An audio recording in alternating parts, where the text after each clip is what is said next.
ഇതാണ് എൻ്റെ third day accommodation. ഇത് കണ്ടോ, ഇവിടുത്തെ ജനലിലൊന്നും ഇരുമ്പഴികളൊന്നുമില്ല. ഇതേപോലെ തന്നെ ആർക്ക് വേണേലും ഈ ജനൽ തല്ലി പൊട്ടിച്ച് ഇതുവഴി കയറി വരാം. അതേപോലെ തന്നെ ജനൽ തുറന്നു കഴിഞ്ഞാൽ ഇതുവഴി ഇറങ്ങി കയറി വരികയൊക്കെ ചെയ്യും. കഥകിൻ്റെ ഒന്നും ആവശ്യമില്ല.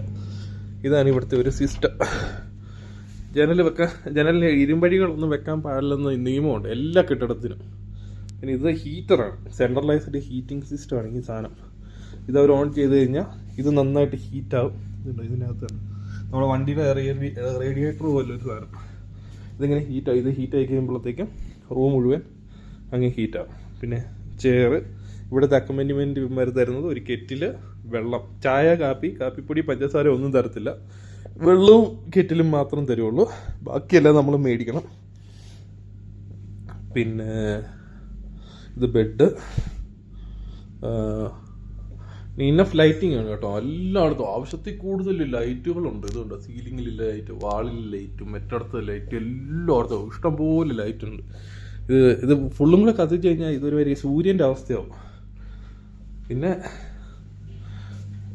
ഒരു കബോർഡ്. ഇതൊന്നും നമുക്ക് യൂസ് ചെയ്യേണ്ടി വരത്തില്ല, കാരണം നമ്മൾ ലഗേജ് എല്ലാം എടുത്ത് പാക്ക് ചെയ്ത് ഓരോ ദിവസവും എടുത്ത് പാക്ക് ചെയ്ത് വരുമ്പോൾ നമുക്ക് മടുപ്പായി പോകും. അതുകൊണ്ട് നമ്മൾ ഇതെടുക്കും. ഹീറ്റർ പിന്നെ വർക്കിംഗ് ആണ്. അതുകൊണ്ട് ചൂടുകൊണ്ടുണ്ടായിരുന്നു ഞാൻ കുളിച്ച്. ഇത് പിന്നെ വാഷ് ബേസിൻ, ഇവിടുത്തെ വാഷ് ബേസിൻ ആൻഡ് ബാത്റൂംസ് ഭയങ്കര വേറെ ലെവല് തന്നെയാണ് കേട്ടോ. കേരളത്തിലുള്ളവർ കണ്ടുപിടിക്കേണ്ട സാധനമാണ്. പിന്നെ ടി വി, ഇവിടെ ആരും ഉപയോഗിക്കാത്തൊരു സാധനമാണ് ഈ ടി വി. മൈക്രോമാക്സിൻ്റെ ഒക്കെ, ഞാൻ ആദ്യമായിട്ടാണ് മൈക്രോമാക്സിൻ്റെ ടി വി ഒക്കെ കാണുന്നത്. ഇത് ആരും ഉപയോഗിക്കത്തൊന്നുമില്ല. വരുന്നു, തണുപ്പ് കാരണം വന്ന് കഴിഞ്ഞ് കഴിഞ്ഞാൽ ഒരു രക്ഷയില്ല. കുളിക്കാതിരിക്കോ, കയറി കിടക്കുക എന്നുള്ളത് മാത്രമാണ് ഇവിടുത്തെ ലക്ഷ്യം. പിന്നെ ഇത് ബെഡ് എന്ന് പറയുമ്പോൾ ഇതുണ്ട്, ഇത് ഭയങ്കര കോമഡിയാണ് കേട്ടോ. 2 ബ്ലാങ്കറ്റ് ഉണ്ട്. ഓക്കെ, ഭയങ്കര ഹെവി ബ്ലാങ്കറ്റാണ്. ഇതുണ്ട്, ഇതിൻ്റെ ഒരു തിക്നെസ് എന്ന് പറയുന്നത് തന്നെ ഭയങ്കര ഹെവി തിക്നെസ് ഉള്ള ബ്ലാങ്കറ്റാണ്. പിന്നെ ഇതും ഭയങ്കര ചൂടുള്ള ബ്ലാങ്കറ്റ്. ഈ 2 ബ്ലാങ്കറ്റ്. പിന്നെ ബെഡിൻ്റെ കാര്യം പറയാമെന്ന് പറഞ്ഞു കഴിഞ്ഞാൽ ബെഡ് തെർമൽ ബെഡാണ്. തെർമൽ എന്ന് പറയുമ്പോൾ ഇതുണ്ട്, ഈ പ്ലഗ് എടുത്ത് കുത്തി കഴിഞ്ഞ് കഴിഞ്ഞാൽ ഉണ്ടോ ഈ ഒരു സാധനം കണ്ടോ, ലോ, ഹൈ, ഓഫ് ചെയ്ത് കഴിഞ്ഞാൽ ഇതാകത്തില്ല. ഇത് നമ്മൾ ലോയിലൊക്കെ ഇട്ട് അല്ല ഹൈയിലൊക്കെ ഇട്ട് കഴിഞ്ഞാൽ ഈ ബെഡ് അങ്ങ് ചൂടാകാൻ തുടങ്ങും, നന്നായിട്ട് ചൂടാവും. പിന്നെ അത് ചൂടായി കഴിയുമ്പോൾ ഈ കമ്പിളിയും കൂടെ പോയിച്ച് നമ്മൾ അതിൻ്റെ അകത്തായിരിക്കും. അപ്പം എന്നാ പറയുമെന്ന് പറഞ്ഞു കഴിഞ്ഞാൽ നമുക്കൊരിക്കലും ഒട്ടും തണുപ്പ് ഫീൽ ചെയ്യത്തില്ല. ഭയങ്കര സുഖമാണ് അതിൻ്റെ അകത്ത് കിടന്നുറങ്ങാൻ. അതുപോലെ ഇത്രയും ചൂടെന്ന് ഓർത്താണ്, ഈ 2 കമ്പിളി വായിക്കുമ്പോൾ തന്നെ നല്ല ചൂടുണ്ട്. ഇത് ഈ 2 കമ്പിളി നമ്മൾ നാട്ടിൽ പുതച്ച് കിടക്കുവാണെങ്കിൽ നമ്മൾ പാതി വെന്തു പോകും.